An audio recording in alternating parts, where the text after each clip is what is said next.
Hello, welcome to another round of Ray's Boom Boom Room. I'm your host, Ray Mancini, here with my ace corner man, cut man, Mike Case. Our first show to New York, New York, Yeah. New Year. It's been a while. It's been a while, that's for sure. Yeah, welcome back to another round of Ray's Boom Boom Room. I hope that you all had a wonderful holiday, Happy New Year, Yeah. beautiful Christmas, blessed Christmas.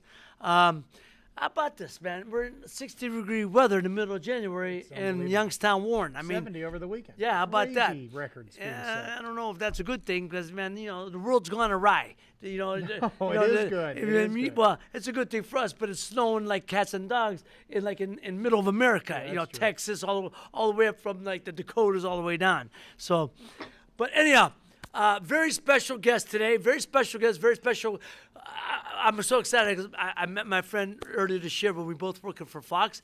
But before we get to him, I'm going to do a quick rundown a little bit about the boxing world. Okay. You You got know, a huge pay-per-view coming big up, right? pay-per-view in February 22nd between Deontay Wilder and Tyson Fury. Mm-hmm. It's a rematch of a fight last year when most people thought Tyson Fury beat him and outboxed him. But Deontay, man, Deontay is, you know, one of these brothers that he'll knock a building down if he hits it. Mm-hmm. So he dropped Tyson Fury twice, and the last time was in the 12th round, which got him the draw. But everyone still thought he lost, even though he dropped him twice. They thought he lost so many in the early rounds that even though, you know, you get knocked down, it counts as 2 rounds. Most people thought he lost 8-4. Mm-hmm. But because of the way he dropped him, it got a draw, and the clamor for the rematch was in the works. And, you know, I got to tell you, man, I got now that working for Fox, I got to know Deontay. Deontay, man, that's one of the hardest punching brothers I ever saw for any weight class. He reminds me of heavyweight Tommy Hearns. And Tommy Hearns is probably the best pound-for-pound puncher I ever saw at any weight. Pound for pound. I'm just glad there's some he's the heavyweight talk Tommy Hearns. about the heavyweight division again. Yeah, you know? you're right. You're right. Heavyweight's been, you know, it's been a long time since we had an American heavyweight. Yeah. Since Mike Tyson, there's been no American heavyweight to bring such excitement. Yeah, and since that's why people are talking about it. Deontay, yeah. And Deontay, you know, 6'7", you know, boom, he lands that right hand. And one of the boxing announcers, Steve Kim, boxing writer, boxing announcer Steve Kim, said it best. He says, he calls it the equalizer. He calls that right hand the equalizer. Yeah, the eraser, right? The eraser, not the equalizer, the eraser. Mm-hmm. Thank you, the eraser. He says, no matter what's happening in the fight, if Deontay hits you with that right hand, it can erase the whole equation. All mistakes. Changes everything. So, yeah. So, anyhow, so he's fighting Tyson Fury coming up on the 22nd of February, first pay-per-view of the year. This Saturday, January 18th, we got Julian J. Rock Williams defending his super middleweight title, his first title defense since beating Jared Hurd last couple months ago, and which was an upset 'cause most people thought Jared Hurd was going to beat J. Rock, and J. Rock's from Philadelphia, so the fight's back in Philly, and it'll be this Saturday night on Fox, and okay, that's the rundown. That's the rundown in the world of boxing. All right. But okay, let me give Now you a let's little get to bit a of better rundown of sport than our boxing. next guest. Look, having my kids born in the 90s, growing up in the 90s, you become a wrestling fan. That's right. Obviously. 80s too, by the way. Okay. Same for me. But our next guest has had a four-decade Isn't that crazy? career. He started in 1989. He made his pro debut. Yeah, Pro debut. debut. He still looks like he could wrestle now. He'd choke you out, I hope. I know. He made his pro debut 1989. His fourth decade. But now, he was born in Louisiana. I love this. Plain Dealing. I love that. Plain Dealing, Louisiana. Plain dealing. Plain Dealing, baby. That's the name? Plain Dealing. They probably pronounce it Yeah, I differently. love it. But he grew up in Houston, Texas. Uh-huh. No, he grew up in Houston, and but I'm going to give you a little rundown of his career, which could take a while in itself. But I love his ring names. Known as Black Snow. I got to get that one. Why? Black Snow. Not a good thing. Because he's all usually. over you. Uh-huh. All over like snow. King Booker. Uh-huh. But my favorite, G.I. Bro. G.I. Bro. That's an early one. You That's can't get from no way better than back. that. And then there's another one, Kel. I got to ask him what the Kel come from. That's an interesting name. We're going to find out. Uh-huh. Made his debut in 1989. All right, his best. I just wrote stuff down. Best known for WCW World Championship Wrestling, World Champion, WWF, WWE, and also Total Nonstop Action, TNA. TNA. I never. You never heard of that's TNA? interesting. Never heard of TNA. It's a play on TNA. I see where they're going with it? I guess right. so, Mike, because I have no clue. Uh-huh. But I told you, growing up, my kids, they're big boxers, and my kids loved our next guest. I used to hear him talk about him until I met him. Shit. He held 35 championships, 35 world championships, 35 belts in different, organizations, different weight classes. He's the most decorated wrestler in WCW history, having held 21 titles, including a record 6 WCW World Television Championships, a record 11 WCW World Tag Team Championships, 10 with the Harlem Heat. I love that. The Harlem Heat with his brother, Him and his brother. Stevie Ray. Right. Stevie Ray Huffman. And one in the WWF with Test. Just Test. I guess that's the name. That's a Just moniker. Test. It means it's 4 different words. It's an acronym. Yeah, it's an acronym. Oh, okay. There you go. I didn't know. The Harlem Heat was recognized by WWE as the greatest acquisitions ever. I would agree. Acquisition I would agree. by WWE. So. And he's a Hall of Famer. He's a Hall of He's in the Famer, Hall of of course, Fame. man. 10 times over. Come Yeah. on now. Our next guest, my good friend, I'm telling you, man. And I love because we understood because we're as close to the same age. And our next guest was born March 1st. Uh-huh. So he's also a Pisces. Pisces. I'm March 4th. I'm March 4th. So a couple days apart, few years apart. I'm not going to say who's older or younger. I think we know. Yeah. Oh, Right. man, Don't come you on. think I we know can he looks tell? young. Come on, Look man. at him. We'd have to know I'm older. You'd have to say I'm older. Let me think of him. Anyhow, our next guest. Uh-huh. I don't know if I can do it. I can't do this like the WWE. But our next guest in this corner, Yeah. the GI Bro, the King Booker, the Black Snow, Booker T. Booker T. Booker T. How you Hoffman. doing, brother? How you doing? What's going on? What's going on, man? What's Oh, going man, on? can't thank you enough for being on the show. Honest to God. When we met this Pleasure. past year, man, I told my kids I met you. They went ape shit, man. Oh, Pop, Booker T, man. Oh, man. Yeah. So, I mean, look, I appreciate I appreciate you. I appreciate your art because, and I appreciate the athlete you are. And, we ain't that few years apart, but you're still doing it. I couldn't think of it. I couldn't imagine doing that. Still having fun. Yeah. I can't imagine throwing my body around and doing shit like that. Yeah, man.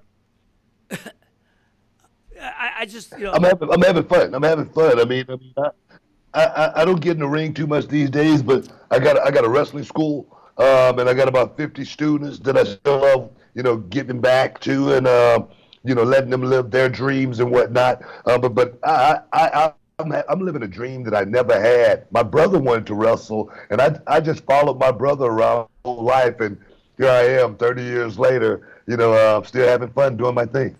Now, you a large family. What, 13 kids? Or 10 kids? 10 kids? Well, I mean, Now, actually, I'm the youngest of 8. 4 boys, 4 girls, and okay. But when you're the youngest in the family, man, you're always looking for a meal. yeah, man.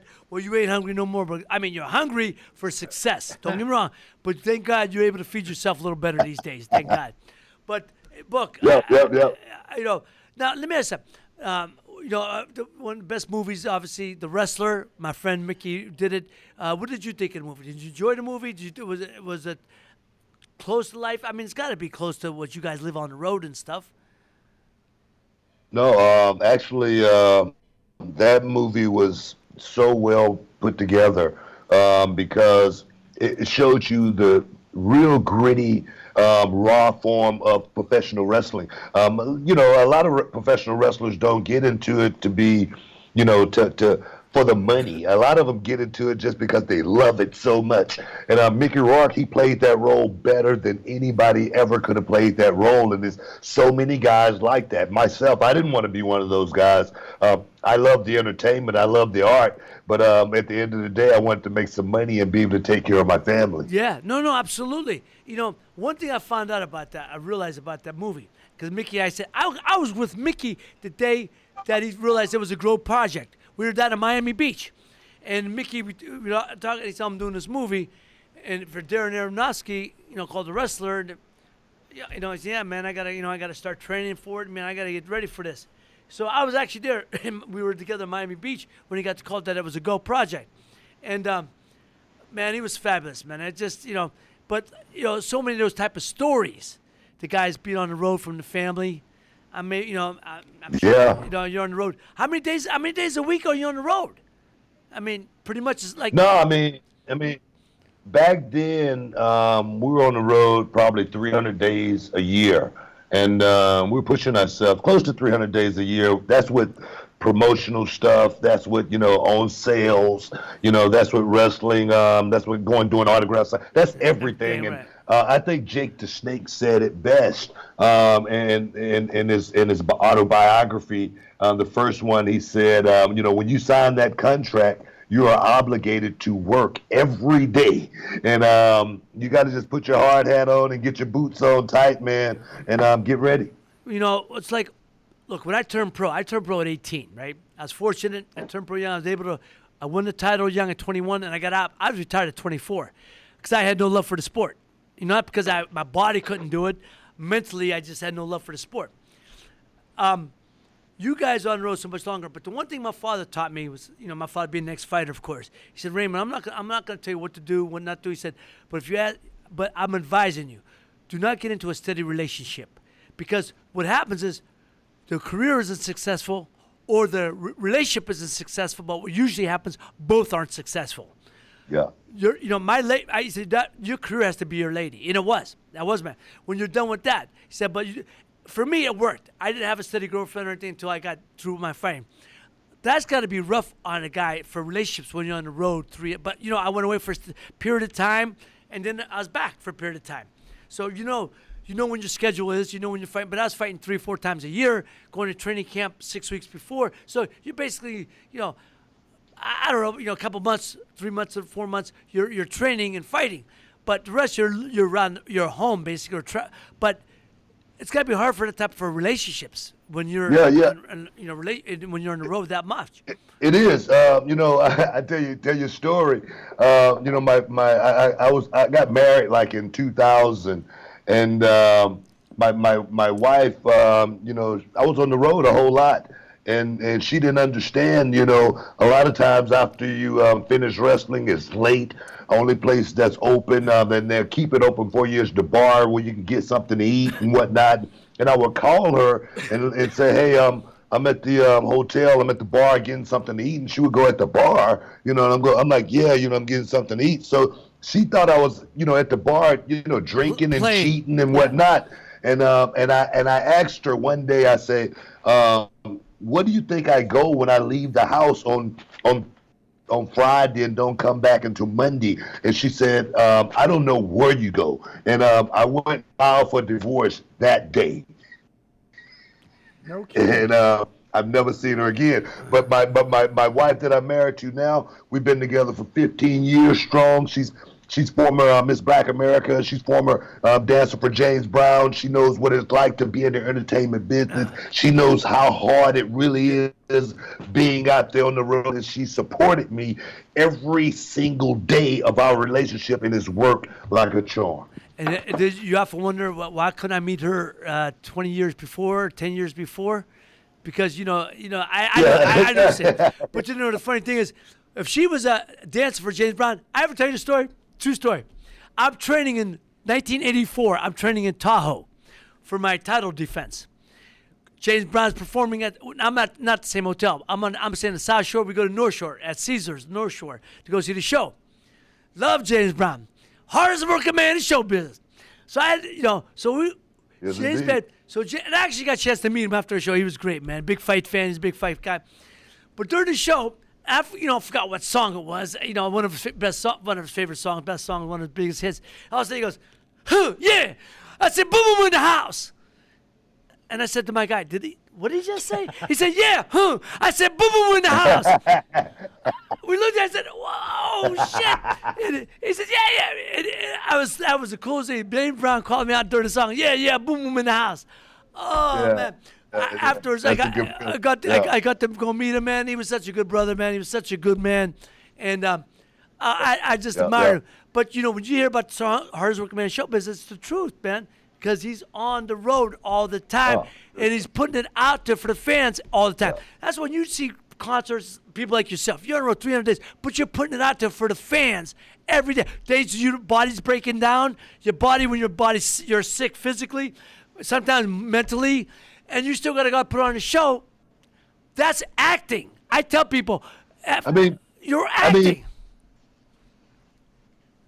you know what it's like. I mean, boom, boom. I mean, like you said, you retired early because you put your body through so much. You know, the human body really is not made meant for that. to No. go through what No. we as men put ourselves through. It's not meant for that. But we do it because of the love. We do it because of the nature of the beast. We do it because of the testosterone, Right. as well as the legacy and what we want to do for our families. It's so much go into putting ourselves through what we put ourselves through, man. And it's for the love of just being alive. I think more important than anything. And you want to entertain. You know, the fact when people say, man, I'll watch you. You're my favorite fighter. You put on a show. I remember your fights, and they'll tell you a specific fight. You made me feel Exactly. it made me feel a certain way. You made me believe I could do what I want to achieve in life. That's the greatest feeling in Yeah. the world, and it's the greatest.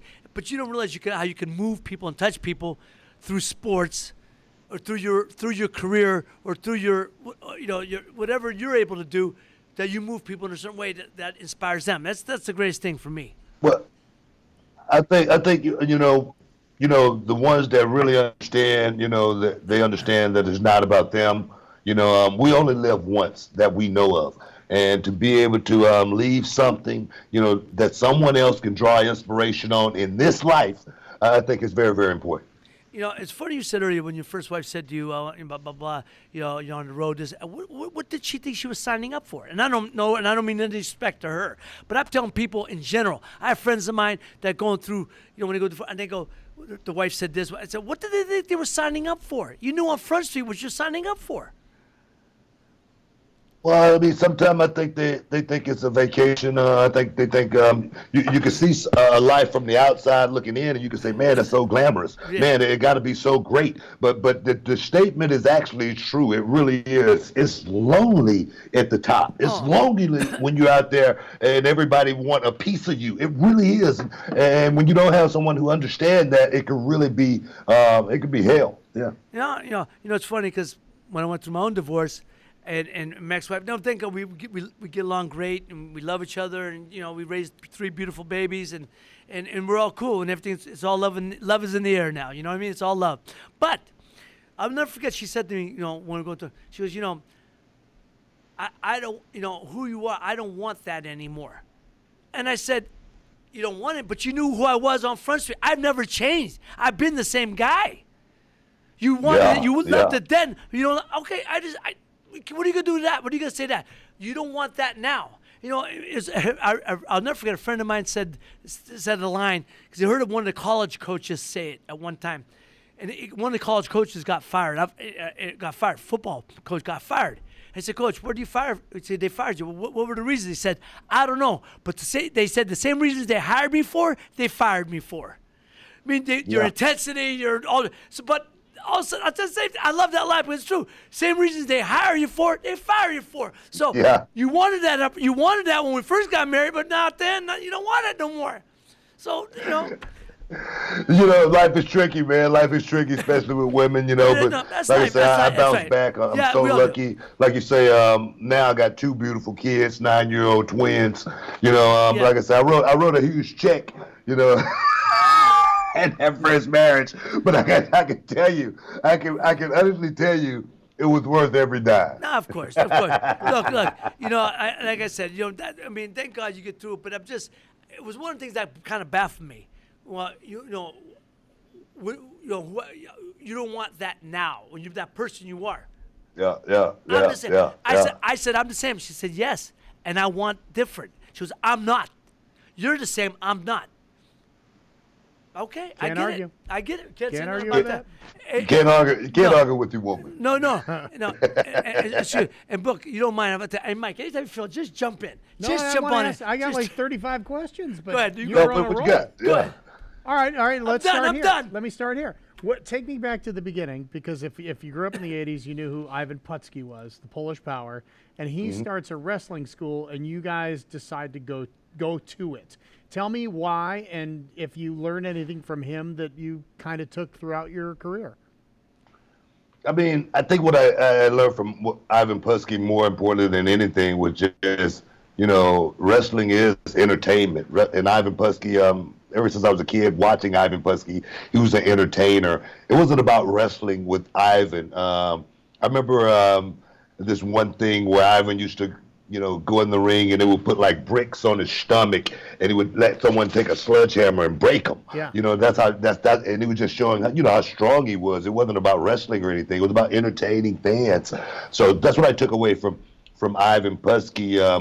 But as far as the school goal, it was something my brother wanted to do. Like I say, I had just got out of prison actually, not that long before that, and my brother was just trying to show me hey man, it is something better out here, so let's try this. And I didn't have the money to do it, but a guy that I was working for that my brother had got me the job, he sponsored me to go to the wrestling school, and it just seemed like deja vu. It seemed like a place that I had been my whole life, not ever having played sports in my life before. I found myself at home. Did you, speaking of prison, did that change you, or did you kind of learn a lesson, or were you the same person coming out as when you went in? No, No, I think I was the same person. Coming out, going in. I made a mistake. I found myself, in a position where, when you I always equate it to like being in a whirlwind, and it's just spinning and spinning and spinning. The vortex is so strong, you can't get out of it until it stops. And I was in a vortex to where, I was doing a lot of wrong things, hanging with the wrong people, and it wasn't going to stop until, boom, everything came crumbling down. And when it came crumbling down, like I said, I found myself looking at a 5-year sentence in Texas Department of Corrections. And it was one of those things to where I knew that was a place that I did not want to ever see again. But on the other hand, it was the experience I think I needed at that time. it's funny you say that, book, because a lot of guys I know got jammed up, went away. But it's the greatest life lesson. They say people go to college. I went to college, but I got a whole different type of knowledge. And I understand, because look, some guys, people could get caught up in the foolishness, whatever it is. It's a period of time, but they learn from the experience. And we've taken your life since, obviously. I don't think a lot of people let those moments define them. They find themselves and they feel like they can't go any further than that. But I just never felt like that moment wasn't going to define who I was going to be in life. It was a mistake. I knew it was something that I had to pay for. I knew I had to go out there and, earn trust all over again, because I did have an X on my back. I didn't expect people to, give me a chance, without seeing, my character. Right. You know what I mean? It was up to me to actually show you what kind of person I was, because I was a criminal. You know what I mean? And in order for me to prove myself, I had to put in the work. Right.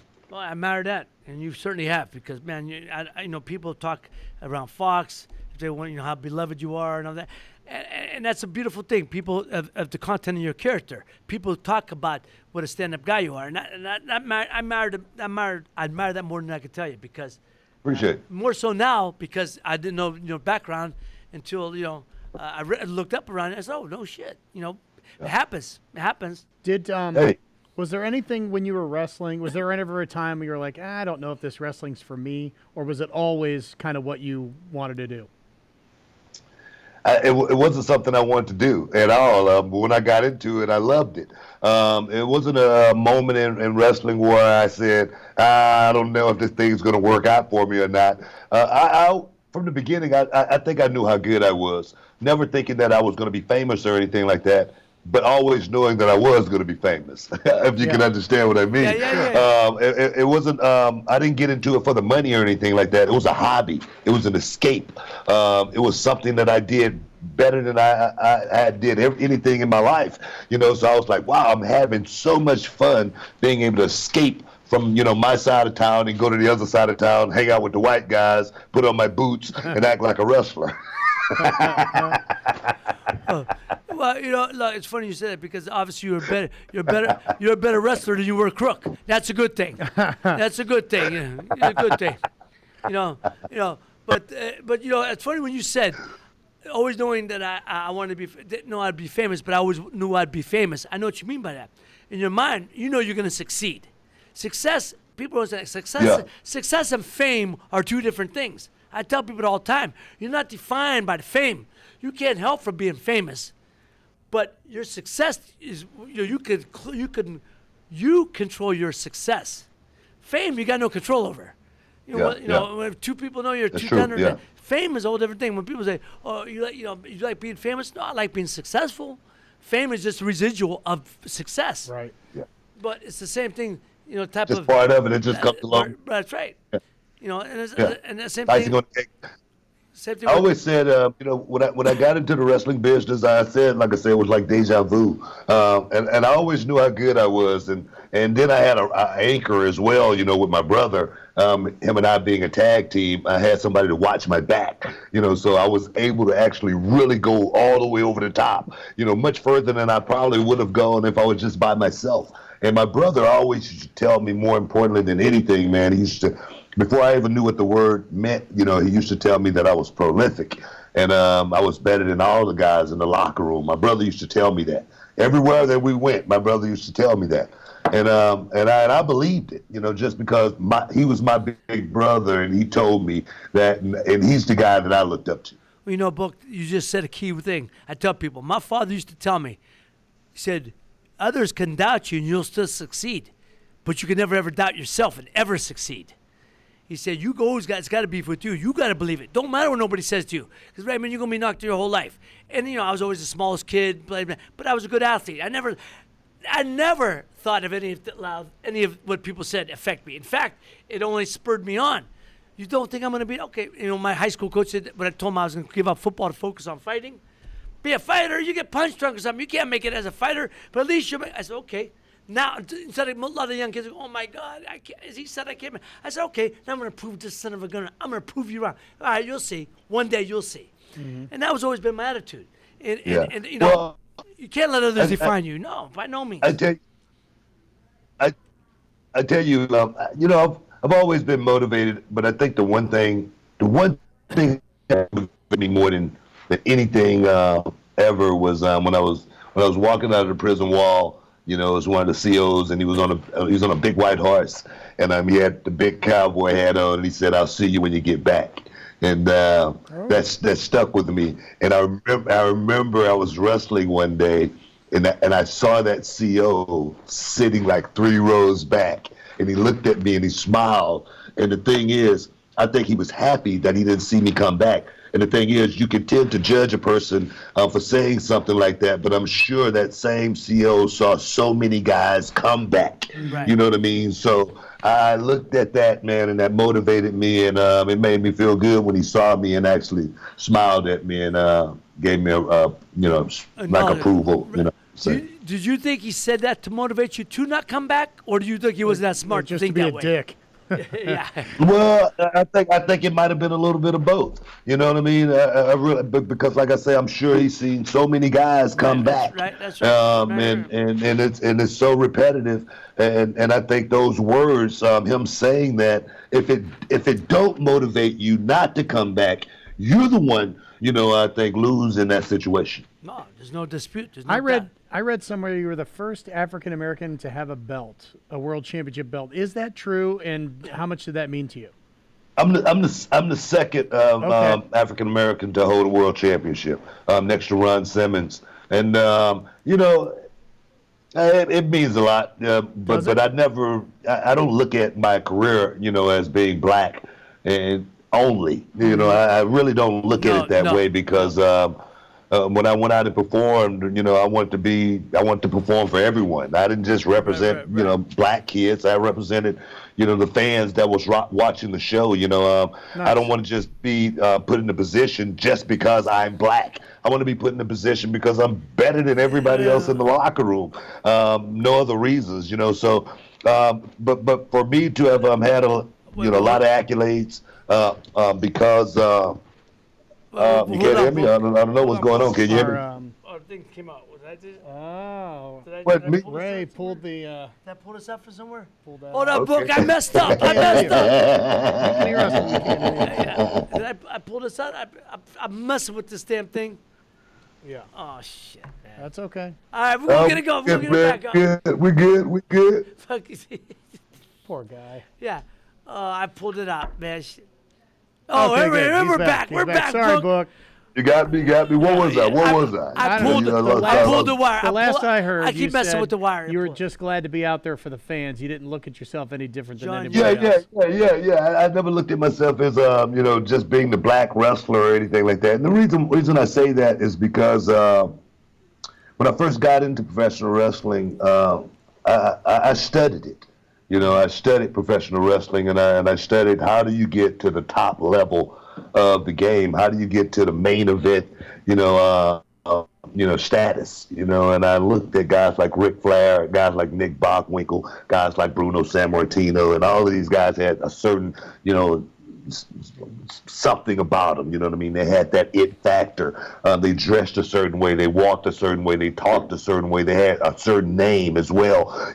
So for me to have a name like Booker T was very, very important. It was a strong name. It meant something. For me to not come out to rap music in my intro, it meant a whole lot. It meant that I wasn't just representing the black culture. I was representing everyone who wanted to be a part of Booker T. And I think walking and talking a certain way is what enabled me to actually make it to a certain level in professional wrestling. Well, you said that.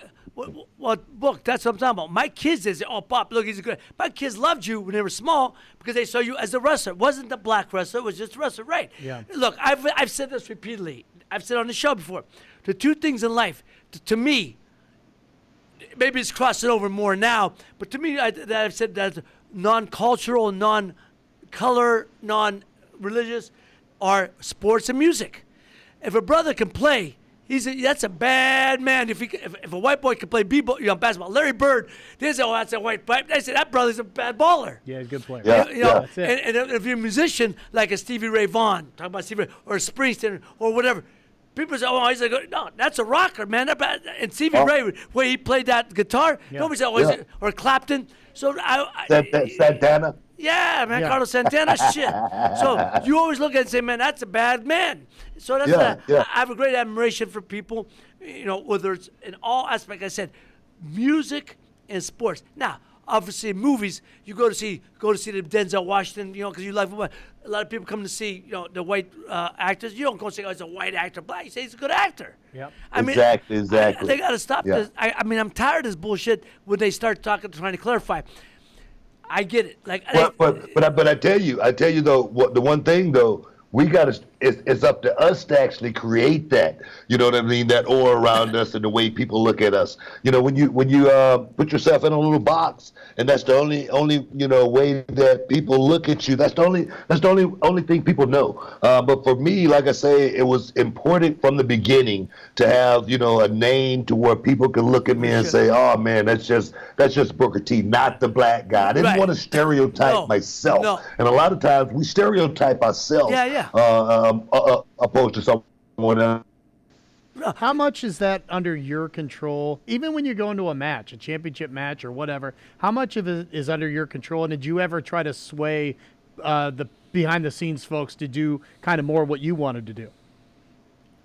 Well, I mean, I'm an actor, and I'm a performer, and I've never been one of those guys to think about. It's just like, just say for instance, you go and read for a role, and you actually, you wait a week and they call you and tell you got the role. You know what I mean? We're going to be bringing you out to Hollywood next week. And then they bring you out to Hollywood. They tell you, are you ready to go over the script? And you tell them, hey, I like the script, but can we change something? And they're going to tell you, get your ass on the plane and go home. Okay. So for me, it was all about getting the script and trying to enhance it and make it the best I possibly could. I never was one of those guys guys trying to politic and play behind the scenes. I always, when I went home, I left the business at work and went home and didn't think about it until I had to go back, and not made phone calls throughout the week and say, hey, what am I going to be doing next week? Yeah, it just wasn't like that. I'm a performer, and the best performers can go like on the fly, like you say action, and they're ready to go. And you got to be able to adapt. Exactly. But people do, don't they? Isn't there that politicking behind the scenes? Oh, yeah, it is a whole lot of politicking behind the scenes, and that's in every form of life. Right, that's right. No matter what, you know what I mean. I mean, if I was Boom Boom Mancini, give me a bunch of easy fights that I get to the title. Yeah. When people, I used to hear this. I used to hear. I was a TV fighter. I was made by television. I go, yeah, man, I was. I said, but what good does that mean if I'm not a winning fighter? Exactly. It came in my blood. If I'm not a winning fighter, don't mean shit. Exactly. It's just like the Rocky movie when Mick was, had Rocky, and he say, hey, this is my job. You know what I mean? We got to get to the title, but it's a route to take to get to the championship, and I'm trying to protect you here.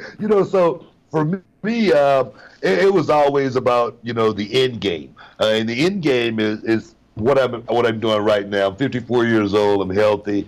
God bless. Thank God. I got a lovely wife and kids. And, I work for Fox. I work for ESPN. I work for WWE. Like I say, I have my own wrestling company and wrestling promotion. I got the best of every form of life, and I think it was all due to the beginning and thinking about calculating how to get to this point, because life is beautiful, but then again, life is what we make it. That's for sure. Speaking of calculating, when you guys went from WCW and then WWF at the time bought you guys out, right?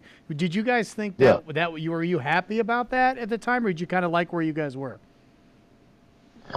I mean, I was making a lot of money where I was, but I got a saying, the man make the money don't make the man. So when WCW came to an end, it's just like everything in life, man. Everything comes to an end. I lost my mother when I was, 14 years old. I lost my father when I was 10 months old. I understand what loss is, and nothing lasts forever. So preparation is the only luck you're ever going to have. I was prepared when WCW closed to just keep on moving and keep on working. It's funny, Vic. It's funny. People always say to me, I don't worry about nothing. I really don't at this point in my life. I worry about nothing. Doors closed, doors open. I'm going to be okay. I tell people, I make things happen. I don't wait for things to happen. I make things happen. So, and one door's going to close, that's all right. I always find another door. I'll find another place. I make things happen. I ain't waiting on nobody for nothing. And, but you're like, what you said in life, I mean, I read that, man. I felt bad. Your parents were, you were a young man when your parents, I can imagine that because I had them for so long, my parents for so long, and they were a big part of my success, big part of my life, wanting to be a champion for my father, wanting to be that, he's everything I wanted to be. I can't imagine not somebody growing up without that, but I admire those who have, like yourself, and be found other role models, whether you're your older brother or someone else. And there's a young kid out there now with no father looking up to you as that role model. And that's a hell of a thing, man. That's a beautiful thing. I didn't have my father when I was growing up, but I had a strong photo of him. He didn't leave us, you know what I mean? He passed away, so I had to draw strength from. Muhammad Ali was, my greatest idol, that I looked up to. I cried like a baby when he passed away, just like he was my dad, you know what I mean? Yeah. So I've had my role models, and then, it puts me in a position now to where I have to be very strong for my little ones, you know what I mean? Right. And let them understand what it means, to have dad, and that foundation, and my daughter making sure she know what a man really is and how she really is supposed to be treated. So it just gives me foresight more than I think than anything. You talk about Muhammad. I got a chance to be good friends with Muhammad. Towards the end, his lawyer agent was a good friend of mine. So I'd see him, from, early, right when he was just starting to get the Parkinson's was starting to affect him till the end, before the end. And I had dinner with him, private dinners with him a few times. But the last time I tell a story. Last time I was with him, and it was you could speak, and it was still clear. I mean, I could understand him as best as possible. Well, he gave me a hug. He gave me a hug, gave me a kiss on my cheek, and he whispered in my ear, "Stay pretty, stay pretty." Yeah. Man, it don't get no better than that. That's the best. When the champ, all they tell you is stay pretty. I mean, I remember that like it was always. I always remember that. And I met him, and I guess it was like '98. I had a card signing, Topps card signing to do, and when I got there, he was a little tired, and that's the only reason I was doing the signing, and I was a little bummed out about it. And he was gracious enough, his my PR people talked to his PR people, and he was gracious enough to invite me inside of his hotel room. And I spent about 30 minutes with Muhammad, and we talked, and we took photos, and it was like one of the greatest days of my life, and it showed me, that because it was something that he didn't have to do. It doesn't cost you anything to be nice to people, and that taught me so much. He says that all the time. I say it all the time. All I the tell these time. guys, I said, you gotta. It ain't hard to be a good guy. It ain't hard. You gotta work hard to be a jerk off. That's right. You really do. Yeah, and You really it do. takes so much out of you as well, So that taught me so much in life. That he was gracious enough to invite me into his sanctuary, and when he didn't have to. That was unbelievable. Book, how many times you see guys at these autograph sessions, they sign, they look at the clock, they're signing, they don't even looking up at the people. They're just signing. Look at the clock. As soon as they're 2 hours up, they're out the door. Ollie would stay there till every one of them. And that's what I try to do that. I try to make sure everyone. I'll stand up for 4 hours if I have to, and I'll take a photo. I stand up with everybody want to take a photo with me, And when I see that kind of stuff, it tells you a whole lot about the person, more important than anything. And for me, like I say, at the end of the day, we travel the same road up as we're going to be traveling down. So you better try to make those roads, travel ready. Out there and learn. You can't take it for granted because eventually it's going to end. One day it's going to end. People say, does that ever bother you when people recognize? I said, no, man, that's a privilege. It's an honor. It's fun. I never take it. Because eventually you're going to go, forget that bum. You know what I say? I say when people stop recognizing me, that's when I got a problem. Hey, my father used to say it to me all the time. Raymond, always remember, one day the headline, next day the breadline. Same people. And I remember, same people who call you champ on the way in or call you chump on the way out. Doing everything. And that's the truth. You know what that sums it up best, was the Rumble in the Jungle with Ali and George Foreman, and George was leaving the arena, and I remember the English commentator saying, look at George leaving there with only a few people around him. Nobody mobs a beaten champion. Beautiful line. It is great. Hey, that's it. All right, wait, don't let him go. You're not going to cut him off, are you? I got 40 more questions. Go ahead. I'm going to shut him down. Because then we all right, why don't we do it like this? Since we're getting toward the end, I'll do it like a lightning round. You just answer the question, I'll go to the next one. How's that? Is that cool? All right, cool. All right. Tag team or on your own? Which did you like better? I don't have a preference. Doesn't matter to you? You love them both? Just because, it's just entertainment. It's just entertainment. I've never looked at wins and losses or anything like that. Wrestler, past or present, you would like to go against? I would love to have wrestled Shawn Michaels. That's the only person I didn't get a chance to actually work with. Somebody else's signature move that you wish you could do or would have done that's really cool.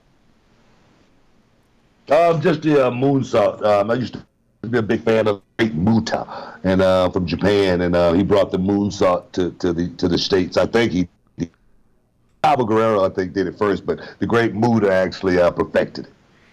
Did you get nervous before a big bout? Every time. That's why I don't miss it.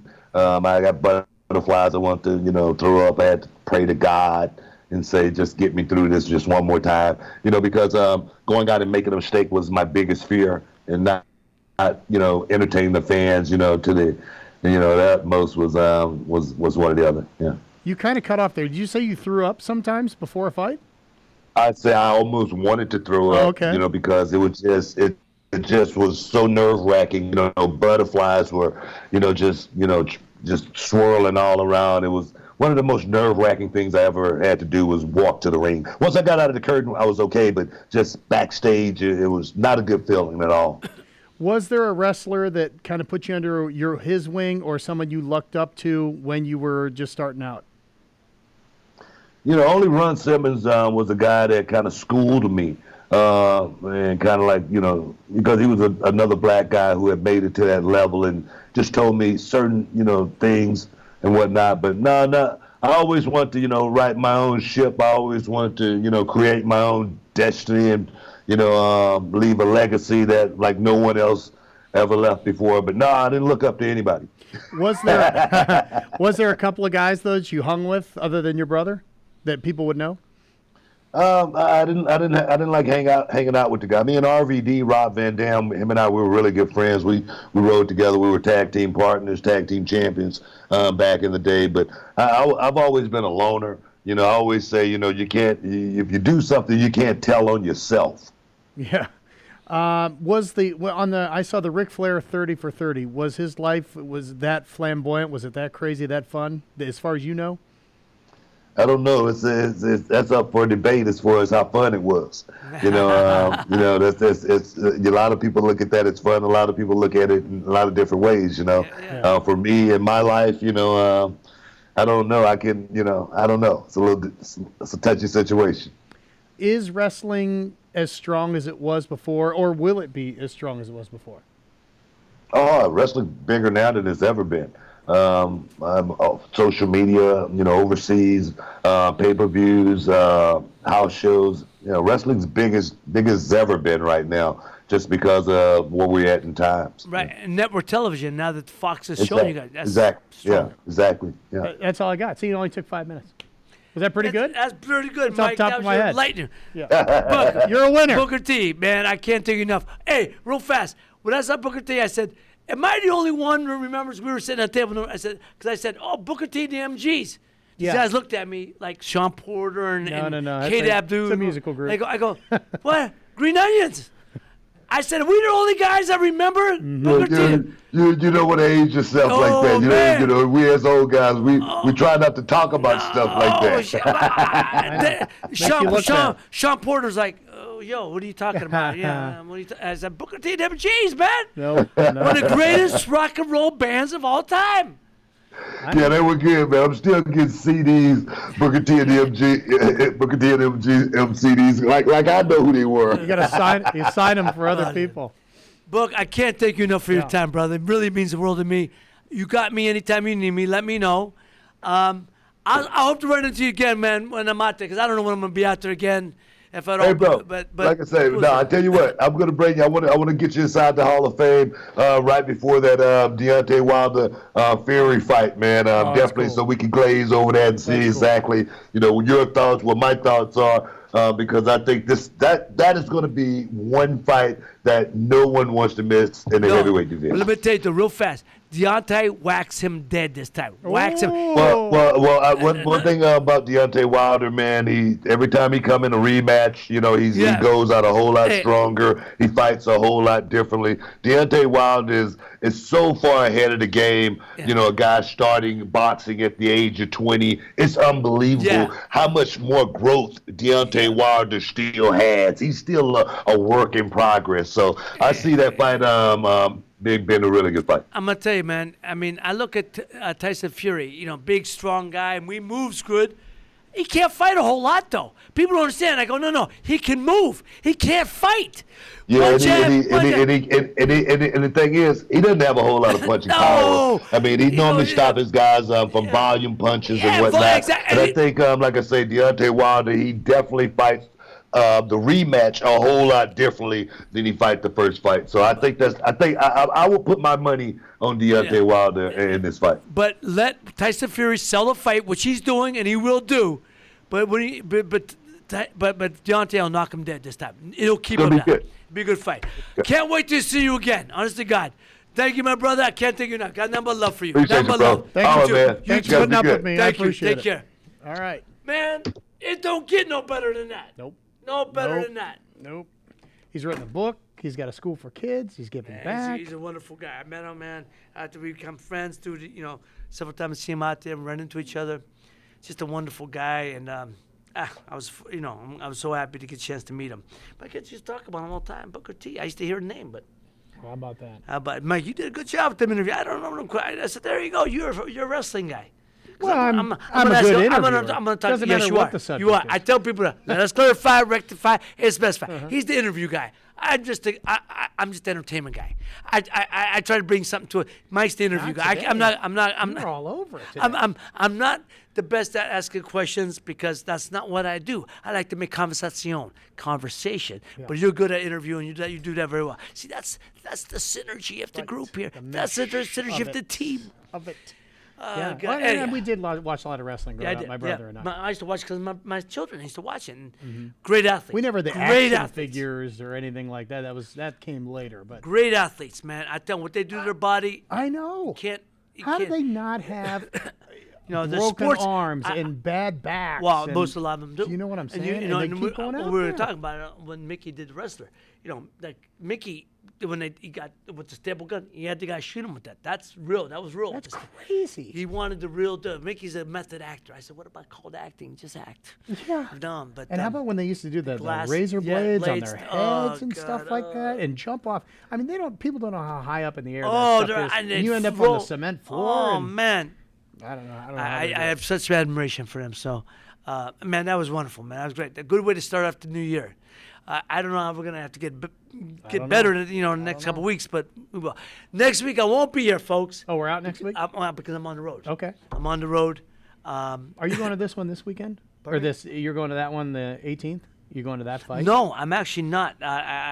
What the fuck's I'm not going to be in the studio too much. We're not doing a studio show no more. Oh, okay. So I'll be doing more focusing on the pay-per-view and FS1 shows. But it may change as the year goes on. That's Sure. how it is right now. They've changed the flip, the flippy floppy a few times now. Mm-hmm. So, but I hope so. I miss it, man. I loved it. I loved working with Fox last year. I love looking forward to working on this year. I mean, I love working with Fox. Period. Is there like a season? No, Like, is boxing the has no season season. over? No, boxing has no season. Because it Never kind did. of is for Fox for a little while, though, right? Well, only one. 'Cause No, of the football? only month is October because we had the baseball playoffs, Yeah. World Series, college football, and NFL football. So it's just too much. That's why, that which makes was great. sense. We needed a break, so it was good. But he's come back strong. So but I'm looking forward to all the way up to September, and then November, December were great. So. Fox is back, and 18 shows this year, not 26. We did 26 last year. Took off a few more shows off of the FS1, and a couple off the Fox. But they did more pay-per-views. We're doing 5 pay-per-view this year. Oh, wow. So yeah. So, Okay. So be good. Good. Okay, ladies and gentlemen. Hope you enjoyed the show. Hope you tell your friends we're back up and moving. Won't be next week. The week after we'll be back, and we'll have another strong guest because that was great, man. We have to bring another strong guest. I got to come heavy this year. I know. It's Got to come heavy. 2020. Got to come heavy. John, John Green. Who's our guest this week? I'll Well, if you want me to hook up I'll think of that, somebody. Yeah, but we're gonna get people of some national renown. We got to get bigger because I realize, some of the ideas I had didn't flow so well and didn't get the great response I'd hoped. But that's okay. It's worth a try. But we took a shot. And but we're gonna go big. We gotta get some big names. So we're gonna be doing that this year. Okay. And we'll have a great guest. And 2 weeks from today, I'll be back. Good. Bigger, badder, better than ever. All right. Hey, till next time. Take care of each other. Love each other. Good night, and God bless.